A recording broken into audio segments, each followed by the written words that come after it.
Maria Imaculada, amados e caríssimos irmãos e irmãs, a paz de Cristo Jesus esteja no coração de cada um de vocês e o fogo crepitante do Espírito Santo de Deus. Vamos dar continuidade aos nossos estudos. Avançamos já no capítulo 2 com a graça de Deus e como eu avisei a cada um de vós no privado, agora nós não iremos parar. Vamos implorar o auxílio do céu para que possamos continuar os nossos estudos até o final. Por quê?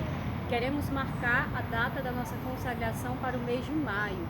Esperamos que assim seja no dia de Nossa Senhora de Fátima, essa grande festa para a Santa Igreja Católica. Portanto, vamos nos esforçar para continuarmos os nossos estudos, para acompanharmos as formações, terminarmos a leitura do livro, tá bom? Vamos fazer a nossa oração inicial para hoje? Pelo sinal da Santa Cruz, livra-nos Deus, nosso Senhor, dos nossos inimigos. Em nome do Pai, do Filho e do Espírito Santo. Amém. Vinde, Espírito Santo, vinde por meio da poderosa intercessão do Imaculado Coração de Maria, vossa amadíssima esposa. Vinde, Espírito Santo, vinde por meio da poderosa intercessão do Imaculado Coração de Maria, vossa amadíssima esposa. Vinde, Espírito Santo, vinde por meio da poderosa intercessão do Imaculado Coração de Maria, vossa amadíssima esposa. Eu vos saúdo, ó Maria, vós sois a esperança dos cristãos. Recebei a súplica de uma pecadora que vos ama eternamente, vos honra de modo particular e em vós põe toda a esperança de sua salvação. De vós recebi a vida, pois que me restabeleceis na graça de vosso Filho. Sois o penhor certo de minha salvação. Rogo-vos, pois, que me liberteis do peso dos meus pecados, que dissipeis as trevas da minha inteligência, desterreis os afetos terrenos do meu coração, reprimais as tentações dos meus inimigos e governeis de tal sorte a minha vida, que eu possa, por vosso intermédio e debaixo da vossa proteção, chegar à felicidade eterna do paraíso. Amém. Então faça essa oração em nome de cada um de nós, caríssimos irmãos e irmãs. Vamos lá, estamos no número 66 do capítulo 2 do tratado. Quando São Luís ele começa a se lamentar por aqueles senhores, doutores eclesiásticos, sacerdotes, consagrados, que fazem pouco caso da verdadeira devoção à Santa Mãe de Deus. E ele continua: como se até aqui ainda nada tivesse dito em louvor de vossa Mãe Santíssima, concedei-me a graça de a louvar dignamente, apesar de todos os seus inimigos que são os vossos. Fazei que clame com os santos.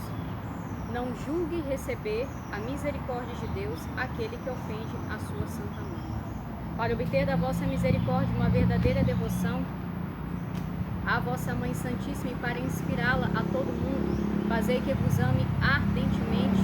Recebei para isso a oração inflamada que vos dirijo com Santo Agostinho e com os vossos verdadeiros amigos. Ó meu Jesus, vós sois o Cristo, meu Pai Santo, meu Deus misericordioso, meu Rei infinitamente grande, vós sois o meu bom pastor, meu único mestre, meu auxílio todo bondade, meu bem-amado de arrebatadora beleza, meu pão da vida, meu sacerdote eterno, vós sois o meu guia para a pátria, minha luz verdadeira, minha doçura toda santa, meu caminho direto, vós sois a minha sabedoria sublime, minha simplicidade pura, minha pacífica concórdia, vós sois toda a minha defesa, minha preciosa herança, minha eterna salvação. Ó Jesus Cristo, Mestre adorável, por que é que eu amei ou desejei em toda a minha vida outra coisa fora de vós? Onde estava eu quando não pensava em vós, Jesus, meu Deus, que meu coração, ao menos a partir deste momento, só arde em desejo de vós, Senhor Jesus, que só para vos amar ele se dilate. Desejos da minha alma, doravante correi, já basta de delongas. Apressai-vos a atingir o fim porque aspirais. Buscai em verdade aquele que procurais. Ó Jesus, seja anátema quem não vos amar. Aquele que não vos amar seja repleto de amarguras. Ó doce Jesus, seja o amor, as delícias, o objeto da admiração de todo coração dignamente consagrado à vossa glória. Deus do meu coração e minha herança, Jesus Cristo, que o meu coração se esvazie do seu próprio Espírito para que vós possais viver em mim, acendendo em minha alma a brasa ardente do vosso amor. Que seja o princípio de um incêndio todo divino, arda incessantemente sobre o altar do meu coração, que inflame o mais íntimo do meu ser e abrase as profundezas da minha alma. Que no dia da minha morte eu compareça diante de vós, todo consumido no vosso amor. Amém. Assim seja. Continuando então o artigo 2º, pertencemos a Jesus e a Maria na qualidade de escravos. Aqui nós vamos entender bem o que significa esse termo, a verdadeira escravidão, a santa escravidão de amor a Jesus e a Santíssima Virgem. Número 68, a segunda verdade. Devemos concluir do que Jesus Cristo é para nós, como diz São Paulo, não somos nossos, mas inteiramente dele, como seus membros e escravos, comprados pelo preço infinitamente caro de todo o seu sangue, conforme 1 Coríntios 6, 19 e 20. Antes do batismo, pertencíamos ao diabo como seus escravos. Ao receber este sacramento, tornamo-nos verdadeiros escravos de Jesus Cristo. Doravante, já não devemos viver, trabalhar e morrer, senão para este homem Deus, conforme Romanos 7, 4. Glorificando em nosso corpo, conforme Romanos 12, 1, e fazendo reinar em nossa alma. Somos, pois, sua conquista, seu povo por aquisição e sua herança. É pela mesma razão que o Espírito Santo nos compara. As árvores plantadas ao longo das águas da graça no campo da igreja e que devem dar frutos, conforme Salmos 1, 3. Aos ramos de uma vinha de que Jesus é a cepa que devem dar boas uvas, conforme João 15, 15. Há um rebanho que Jesus Cristo é o pastor que deve se multiplicar e dar leite, conforme João 10, 1. Há uma boa terra que Deus é o agricultor, e na qual a semente se multiplica, produzindo 30, 60 e 100 por um, conforme Mateus 13, 3, 1. Jesus Cristo amaldiçoou a figueira estéril, condenou o servo que não tinha feito render o seu talento, conforme Mateus 21, 19 e Mateus 25, 24 e 30. Tudo isto prova que Jesus Cristo quer receber algum fruto das nossas pobres pessoas, a saber, as nossas boas obras, porque essas só a Ele pertencem, criados para as boas obras em Cristo Jesus, conforme Efésios 2, 10. Mostram estas palavras do Espírito Santo que Jesus Cristo é o único princípio e deve ser o fim último de todas as nossas boas obras. Mostram ainda que o devemos servir não somente como servos assalariados, mas como escravos de amor. Explico-me. Neste mundo há duas maneiras de pertencer a outra pessoa e de depender da sua autoridade: a simples servidão e a escravidão, que fazem do homem um servo ou um escravo. Pela servidão comum entre os cristãos, um homem compromete-se a servir outro durante um certo tempo, mediante determinada paga ou certa recompensa.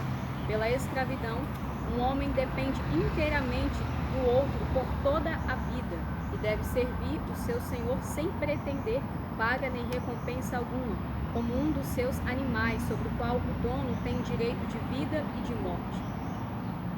Há 3 espécies de escravidão: uma natural, outra forçada e outra voluntária. Todas as criaturas são escravas de Deus da primeira forma. Ao Senhor pertence a terra e tudo que nela está contido, conforme Salmos 23, 1. Os demônios e os réprobos pertencem à segunda categoria, os justos e os santos à terceira. A escravidão voluntária é a mais perfeita e mais gloriosa para Deus, que olha o coração, que pede o coração, que se chama o Deus dos corações. Conforme 1 Samuel 16, 7, Salmos 72, 26 e Provérbios 23, 26. Ou da vontade amorosa. Por esta escravidão de fato, escolhe-se Deus e o seu serviço acima de todas as coisas, ainda mesmo que a natureza não obrigasse a isso. Vamos retomar aqui um pouquinho a leitura e acrescentar a nossa meditação. Vejamos. Antes do batismo, pertencíamos ao diabo como seus escravos. Essa é uma verdade de fé católica que nós abraçamos quando decidimos, então, crer em Deus. E eu trouxe aqui a meditação do Catecismo da Igreja Católica para que possamos compreender bem o que Nosso Senhor quer nos ensinar com essa verdade de sermos escravos de amor. Eu marquei aqui 3 pontos do Catecismo que eu acho essencial para que possamos ter um real entendimento. Primeiro eu vou falar sobre a criação, o prólogo. Só um detalhe, o Catecismo da Igreja Católica, esse catecismo aqui, é bom que todos nós possamos tê-lo. Verdadeiramente, quem ainda não tem, se esforce para comprar o mais rápido possível. Por quê? Nós estamos em tempos tão terríveis que se aproximam para a nossa Santa Igreja Católica, poderá haver um cisma, portanto a doutrina será dividida. Já é quase um fato que ocorrerá esse cisma, com a visita do Papa Francisco à Rússia. Pode ocorrer esse cisma. Então vamos ficar muito atentos, porque ocorrendo esse cisma, a doutrina será totalmente dividida e totalmente aniquilada. Então aqueles que não tiverem a verdadeira e sólida fé, a única deixada pela Santa Igreja nesses mais de 2.000 anos, irão se perder. Portanto, tenham o catecismo para que possam assim receber a doutrina verdadeira, sólida, real. Está bem? Tenhamos o catecismo. E o detalhe que eu ia dizer é o seguinte, ele foi escrito, ele foi todo revisado, todo analisado pelo nosso Santo Papa João Paulo II. Portanto, toda a nossa doutrina aqui, ela foi então ratificada por um santo e um papa, Santo Papa, João Paulo II. Então, abracemos com grande fé. E aqui tem tudo, todas as dúvidas que nós tenhamos sobre qualquer tema relacionado à nossa fé, à nossa caminhada na Igreja Católica, nós podemos tirar aqui do Catecismo. E eu fiquei logo aqui com o prólogo, que é o início, é antes ainda dos primeiros números, porque o prólogo aqui ele já começa nos exortando o seguinte: Pai, a vida eterna é esta, que eles te conheçam a ti, o Deus único e verdadeiro, e aquele que enviaste, Jesus Cristo. Conforme o Evangelho segundo São João, capítulo 17, versículo 3. Deus, nosso Salvador, quer que todos os homens sejam salvos e cheguem ao conhecimento da verdade, conforme 1 Timóteo 2, 3, 4. Não há debaixo do céu outro nome dado aos homens pelo qual devamos ser salvos, conforme Atos 4:12, afora o nome de Jesus. A vida do homem, conhecer e amar a Deus. A vida do homem é esta. A finalidade de nós estarmos nesta terra, de nós termos sido criados por Deus do nada, é somente essa: conhecer, amar e servir a Deus. São as palavras do nosso catecismo. Eu vou ler aqui, acrescentar mais alguns parágrafos aqui, porque essa explicação aqui é belíssima. Deus, infinitamente perfeito e bem-aventurado em si mesmo, em um desígnio de bondade, de pura bondade, criou livremente o homem, para fazê-lo participar da sua vida bem-aventurada. Eis porque, desde sempre e em todo lugar, está perto do homem, chama-o e ajuda-o a procurá-lo, a conhecê-lo e a amá-lo com todas as suas forças. Convoca todos os homens dispersos pelo pecado para a unidade de sua família, a Igreja. Faz isto por meio do Filho, que enviou como Redentor e Salvador quando os tempos se cumpriram. Nele, por eles, chama os homens a se tornarem no Espírito Santo seus filhos adotivos e, portanto, os herdeiros de sua vida bem-aventurada. A fim de que este chamado ressoe pela terra inteira, Cristo enviou os apóstolos que escolhera, dando-lhes o mandato de anunciar o Evangelho, e de fazer que todas as nações se tornem discípulos, batizando-as em nome do Pai, do Filho e do Espírito Santo, e ensinando-as a observar tudo quanto vos ordenei. Eis que estou convosco todos os dias até a consumação dos séculos. Mateus 28, 19, 20. A posição da criatura, depois de compreender, de acolher com fé esse chamado de Deus, é apenas sempre reconhecer o seu nada e saber que nela tudo depende do Criador. Tudo depende do Criador. Eu fico muito contente quando eu sei que tem uma irmã que está participando do nosso grupo que ela ainda não recebeu o sacramento do Santo Batismo. Eu me alegrei profundamente com a sua história, com o seu chamado. Por quê? Já é adulta e nós vemos como Deus sempre vai perseguindo a sua criatura. É o que está dizendo aqui no prólogo do Catecismo. Parando para analisar, nós vemos como Deus sempre buscou a sua criatura amada e mais, esperando então tomar posse com a graça do Santo Batismo. E eu dizia a ela, imagine então que todas as bênçãos da sua vida virão após a recepção desse santo sacramento, que não só nos concede a vida na graça, ou seja, a remissão de todos os pecados atuais, do original, de qualquer pecado, mas também nos infunde totalmente no mistério da Santíssima Trindade. Nós vamos então entrar na inabitação trinitária, a nossa alma. Nós então seremos templos vivos de Deus, totalmente. Então eu me alegrei profundamente com ela, estava até perguntando como está a questão, que dia vai ser o seu santo batismo, por quê? Para que ela não possa perder essa graça, para que realmente ela entre. E eu também, estudando um pouco sobre esse tema, eu achei um artigo em algum site católico muito assim, sério, onde tinha um artigo falando sobre um dia que o Papa Bento XVI, na época que ele ainda governava a sede do Vaticano, e que ele batizou várias crianças. E ali ele fez uma homilia belíssima explicando que é somente pela graça do santo batismo que nós possamos verdadeiramente possuir a Deus. Eu não sei se vocês já tiveram a oportunidade de assistir alguma canonização de algum santo. Sempre quando transmite, geralmente o horário, aqui no Brasil cai umas 5 horas da manhã. Eu assisti a canonização da Maria Teresa de Calcutá, Santa Maria Teresa, e também a do Beato Carlo Acutis. Então assim, é belíssima a cerimônia e realmente nós nos emocionamos ao ver como é totalmente possível para nós a santidade. E o Papa Bento falava nessa homilia que a santidade ela nos vem pelo santo batismo.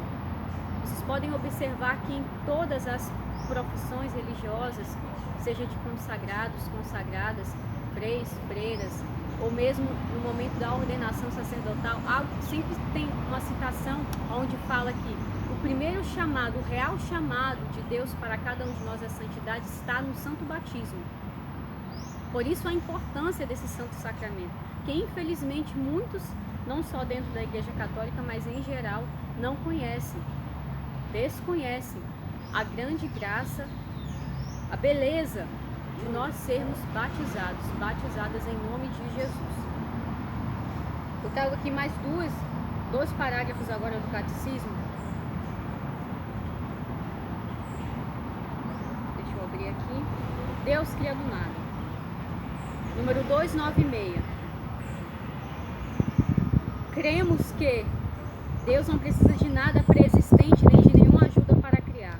A criação também não é uma emanação necessária da substância divina. Deus cria livremente do nada.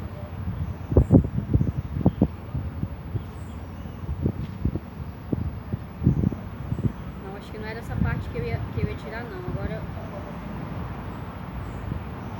vamos ver aqui.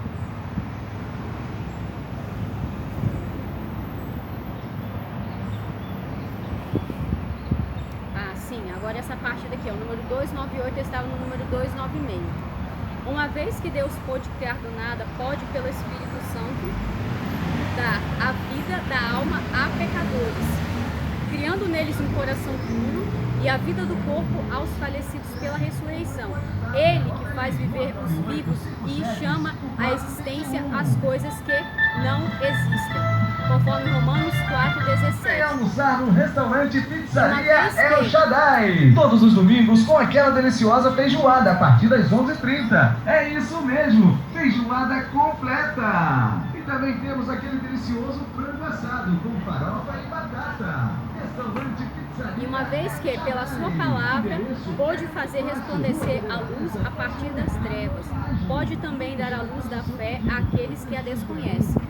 É o que nós partilhamos ainda há pouco quando falei daqueles que ainda não receberam o santo batismo.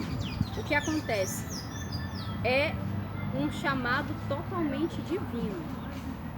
O homem não fez nada. Foi a busca de Deus pela sua criatura amada. Para o quê? Para torná-la então filha da luz. Vou repetir esse parágrafo, vejam que belo. Uma vez que Deus pode criar do nada, pode pelo Espírito Santo dar a vida da alma a pecadores, criando neles um coração puro. Que momento acontece isso? No momento do santo batismo. É nessa hora que nós recebemos um coração totalmente novo e purificado. e a vida do corpo aos falecidos pela ressurreição. O poder é de Deus. Ele que faz viver os mortos e chama à existência as coisas que não existem.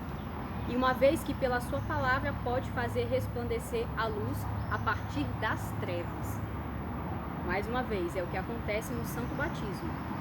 Nós estávamos nas trevas, então somos chamados pelo próprio Criador à verdadeira luz. O outro parágrafo que eu marquei aqui do Catecismo é o parágrafo onde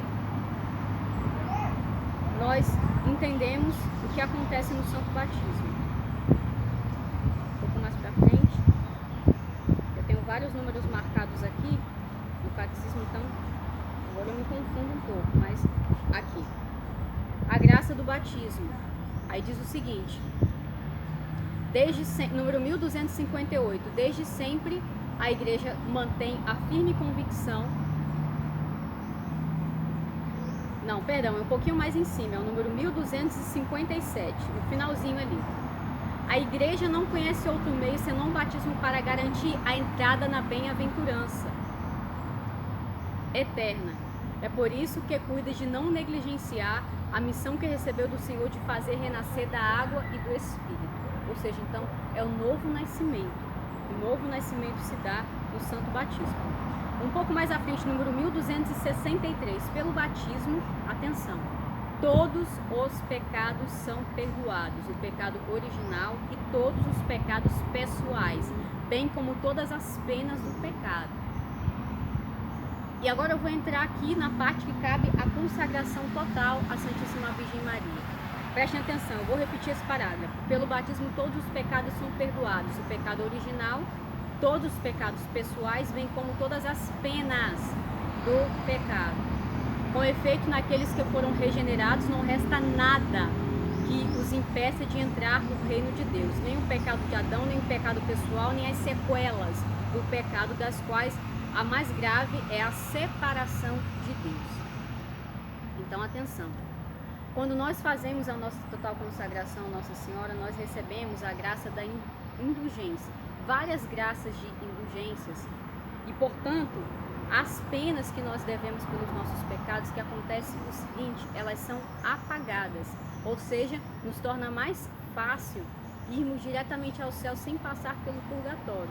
Porque quando nós cometemos um pecado, qualquer pecado, seja ele leve ou grave, e tendo-nos confessado, ou seja, tendo-nos sido remida a culpa, fica em nós a pena que é a consequência por aquele pecado. E se nós não levarmos uma vida verdadeiramente santa, de verdadeiro amor a Deus e ao próximo, não fizermos penitência, reparação, o que acontece? Essas penas não serão apagadas nessa terra, portanto nós teremos que pagá-las no purgatório. Porém, o que acontece? Com a graça da consagração, Nossa Senhora nos ajuda a sempre recebermos essas indulgências que vão então apagando as penas. A santa escravidão de amor, a total consagração a Nossa Senhora, a consagração total ao nosso Senhor Jesus Cristo, a sabedoria encarnada pelas mãos da Santíssima Virgem Maria, é chamada também de renovação das promessas do batismo. É o que nós estamos estudando agora no capítulo 2. É o que São Luís está nos explicando. Então, o que acontece? Se vai ser renovada em nós a graça do Santo Batismo, acontece que também nós receberemos essa mesma primeira graça que nos foi dada no dia do nosso Santo Batismo, ou seja, a remissão total de todos os nossos pecados, ou seja, nós entraremos no estado de graça abundante. Naquele momento, se nós morrermos após, é claro, por isso que é tão importante nós fazermos a formação, a preparação com consciência, para que assim possamos ter feito uma confissão geral bem precisa. A partir daquele momento não há nada mais para pagar e resta-nos então depois mantermos sempre nesta graça, mantermos. Por isso sempre voltarmos depois ao sacramento da Santa Confissão.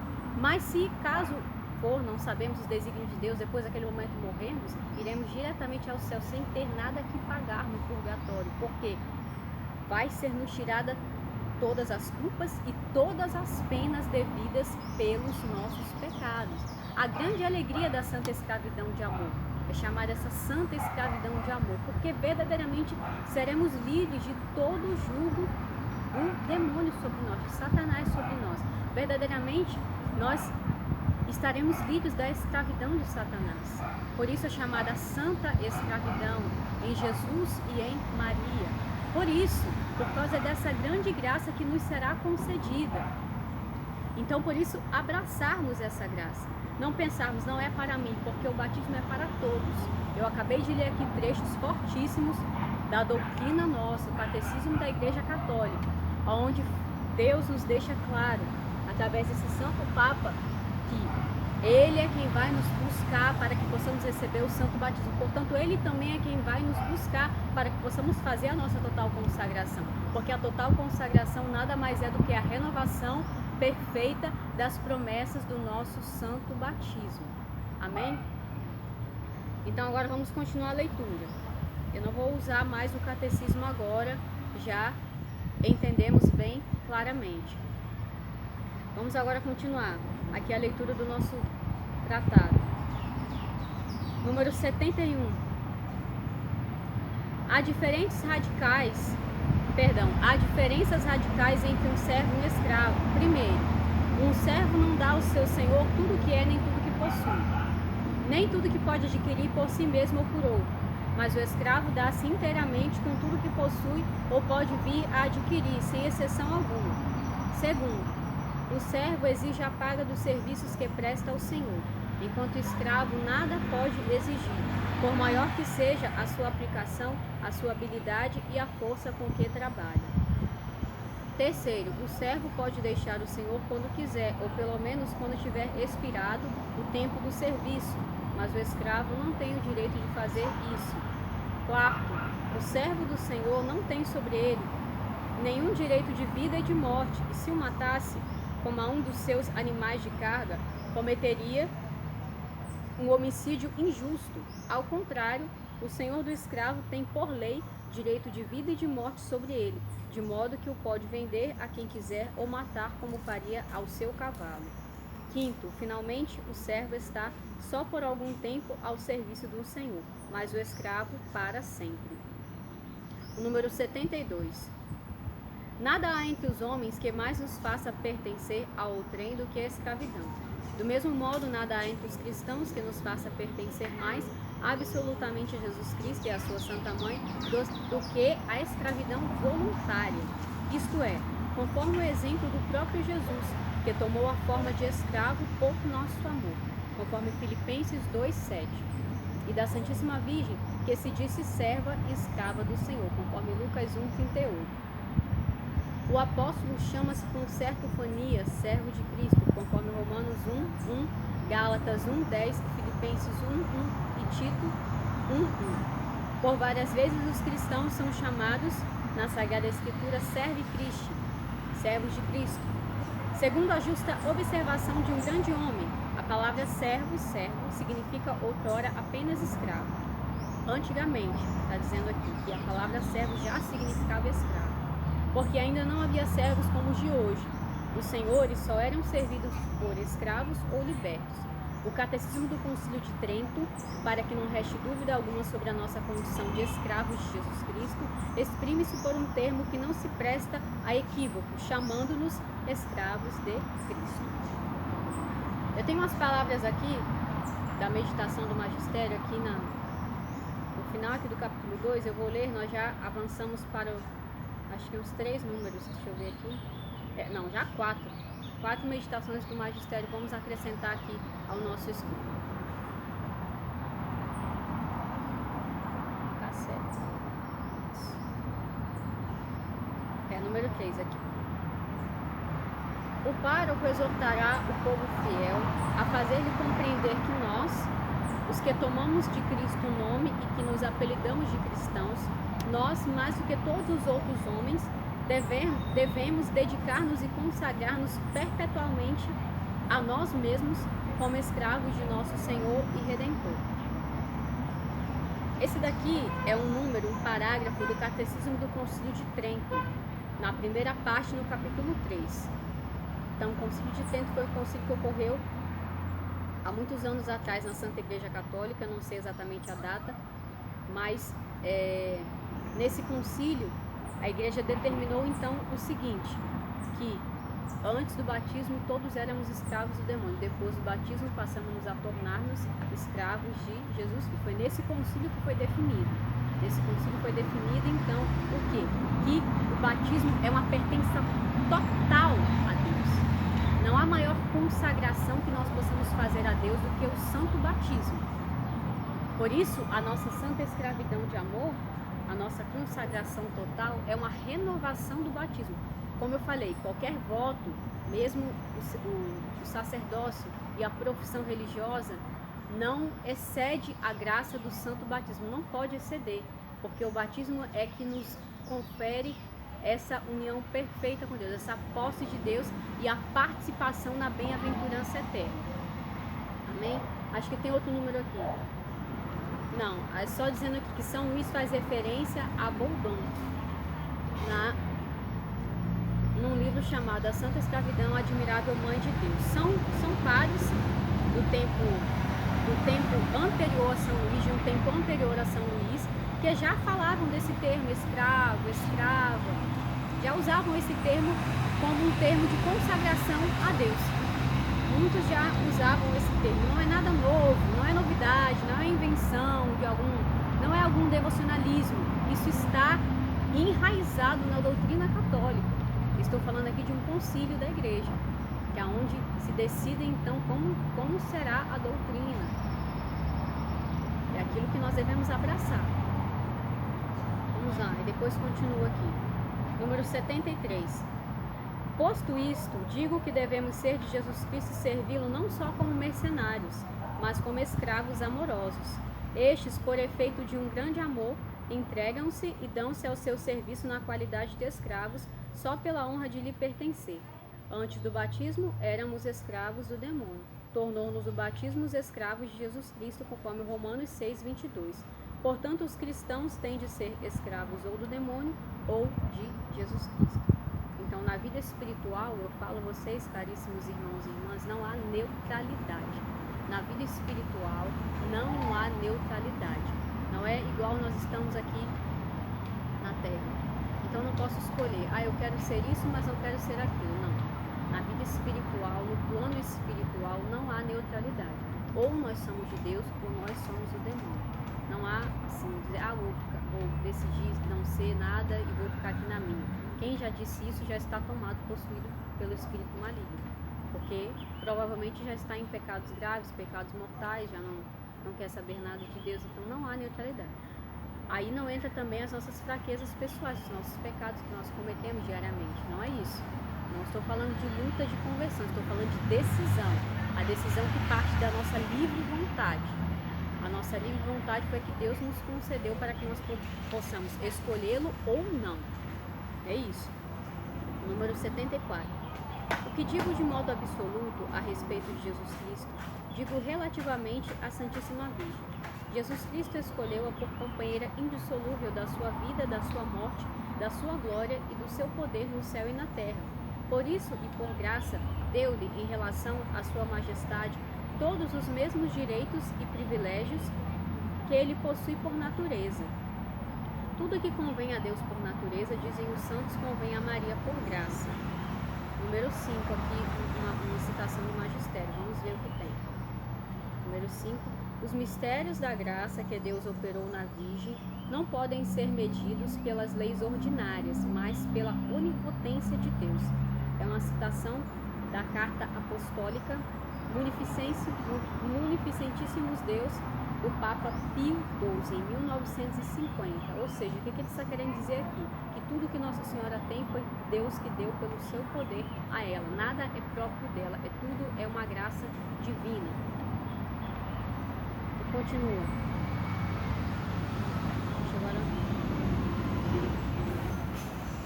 Deste modo, segundo este ensinamento, pois que ambos têm uma só vontade e um só poder, têm também os mesmos súditos, servos e escravos. Ou seja, o que São Luís está querendo dizer aqui?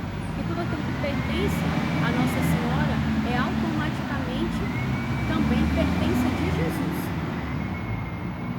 Número 75. Podemos, portanto, segundo o parecer dos santos e de vários homens ilustres, chamar-nos e fazer-nos escravos amorosos da Santíssima Virgem, para deste modo sermos mais perfeitamente escravos de Jesus Cristo. A Virgem é o meio de que nosso Senhor se serviu para vir a nós. É também o meio de que nos devamos servir para ir a Ele. Pois ela não é como as outras criaturas, que se a elas nos prendêssemos, nos poderiam afastar de Deus em vez de nos aproximar dele. Mas a mais forte inclinação de Maria é unir-nos a Jesus, seu Filho. E a mais forte inclinação do Filho é que se vá a ele por sua mãe. Isto honra-o e agrada-o, e agrada-lhe tanto como honraria e agradaria a um rei, alguém que, para se tornar mais perfeitamente seu vassalo e escravo, se fizesse escravo da rainha. É por isso que os santos padres de São Boaventura, com eles, dizem: a Virgem Santíssima é o caminho para ir a nosso Senhor. Vou ficar aqui até o número 77, só mais 2 números, então finalizamos a nossa meditação. Além disso, ser como já disse, a Santíssima Virgem é a Rainha soberana do céu e da terra. Não tem ela tantos súditos e escravos quantas são as criaturas? Dizem-nos Santo Anselmo, São Bernardino, São Boaventura: ao poder de Deus tudo está submisso, mesmo a Virgem. E eis que ao poder da Virgem está tudo submisso, até o próprio Deus. Não será razoável que entre tantos escravos por força, os haja também por amor e de boa vontade, e na qualidade de escravos escolham Maria por sua soberana? Porque os homens e os demônios têm seus escravos voluntários e Maria não os há de ter? Um rei terá feito que a rainha, sua companheira, possua escravos com direito de vida e de morte sobre eles, porque a honra e o poder do rei são a honra e o poder da rainha. Pode-se então acreditar que nosso Senhor, que partilhou como o melhor dos filhos todo o poder com a sua santa mãe, ache mal que ela tenha escravos? Terá ele mesmo menos respeito à sua mãe do que teve a Assuero, a Esté e Salomão a Betsabé? Quem ousaria dizê-lo ou pensá-lo sequer? Mas onde me leva a minha pena? Por que me detenho aqui em provar uma coisa tão evidente? Se não querem que alguém se diga escravo da Santíssima Virgem, que importa que se faça e se diga escravo de Jesus Cristo? É o mesmo que selo da Santíssima Virgem, visto que Jesus é o fruto e a glória de Maria. Faz-se isto de maneira perfeita por meio da devoção que mais adiante falaremos. São Luís está apenas no início, está dizendo que ainda vai falar da verdadeira devoção. Isso ele vai tratar mais no capítulo 3. Vamos então pedir a bênção de Nossa Mãe do Céu e a Santa Perseverança. Vamos juntos, caríssimos e amados irmãos e irmãs, que ela nos infunda a santa humildade, a santa perseverança, a santa caridade, que seja feita a vontade de Deus em nossas vidas. Nós já sabemos qual é a nossa total consagração, a nossa entrega perfeita, o nosso abandono nas mãos de nossa boa Mãe do Céu. Com o vosso Filho, ó Mãe Pia, abençoai-nos, ó Virgem Maria. Em nome do Pai, do Filho e do Espírito Santo. Amém. Salve Maria Imaculada. Até a próxima, se Deus quiser.